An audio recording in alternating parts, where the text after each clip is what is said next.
Let's now try to know what lexical processing is. Lexical processing is also known as visual word recognition. And this recognition involves getting to know a word and finding how familiar a word is. This provides the base for constructing the meaning of a word because the words are the primary meaning carrier elements in language. Therefore, recognizing our words or making them familiar is probably the primary condition for knowing their meanings. How do we know a word or recognize it? There could be various stages or aspects of this phenomenon. Usually, studies about knowing a word fall into three different categories. They involve lexical entries. What information do we need to know in order to recognize a word? Then lexical storage, how items are stored in mind. And then lexical access, and how they could possibly be accessed when we need them in order to make some linguistic performance.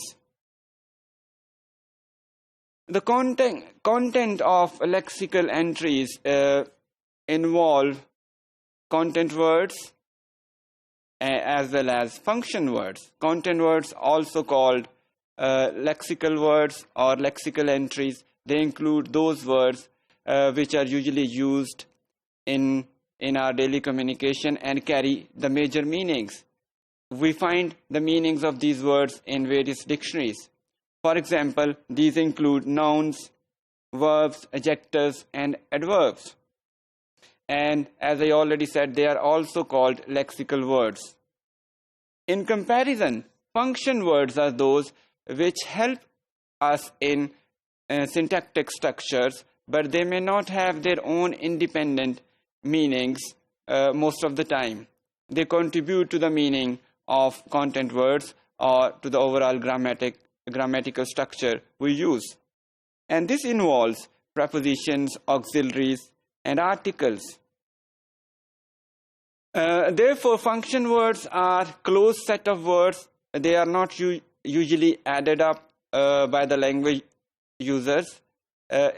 In comparison or in contrast, the lexical words are open set of words. They are frequently used by the language users, and the users add up to the overall lexicon of these words quite rapidly.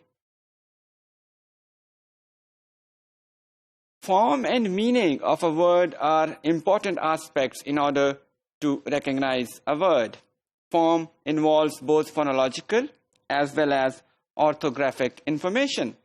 We need phonological information if we are dealing with the speech, and we would require orthographic information if we are dealing with something which is written or we are doing a reading exercise. We also need morphological information, how words are derived or inflections are created, how new words are made by combining other words. So we need all this information in order to recognize words. Then syntactic information, how grammar and vocabulary combinedly make certain meanings, is also important to be known in this regard. Then meanings, there could be range of senses of a word, and a good language user must know these senses in order to recognize various words and their functions. Interpretation of a word may also be context dependent, because a lot of meaning and interpretations come from the context, and a word may change its meaning according to various contexts. We have already talked about it in one of our previous lectures. The relationship between words is also important, because words are not stored in mind in isolation. They are stored in connection with other words. But these connections may be weak or strong depending on our storage. And the strength of this connection may further depend on certain factors. For example, frequency is one of the important factors in this regard.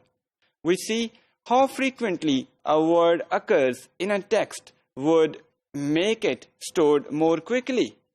If a word comes more frequently in a text, the reader would or is more likely to store that word as compared to the words which do not occur in that text that frequently.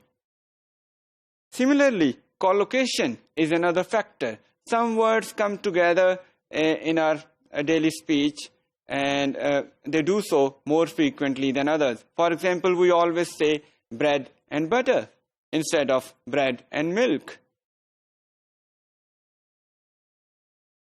Activation is another phenomenon which help us to see this process working. For example, if we speak the word doctor, this word automatically activates some other related words. For example, nurse, patient, or hospital. And then there are certain methods to explore word recognition in various studies. And one of the popular methods in this regard has been looking for the eye movements of the readers. So the researchers could see how frequently or how accurately a reader recognizes a word by noticing his or her eye movements. The study of word recognition do have certain implications for teaching as well, because it may help the teachers or policymakers dealing with illiteracy or dealing with the people who have some reading deficiencies, some natural deficiencies. So word recognition drills or exercises may help reducing their deficiency. It can also help us dealing with lexical ambiguity. This involves a situation where a word could have more than one meanings or senses, and a reader may be confused in judging between them. So, word recognition exercises could help readers recognize the real meanings of that word.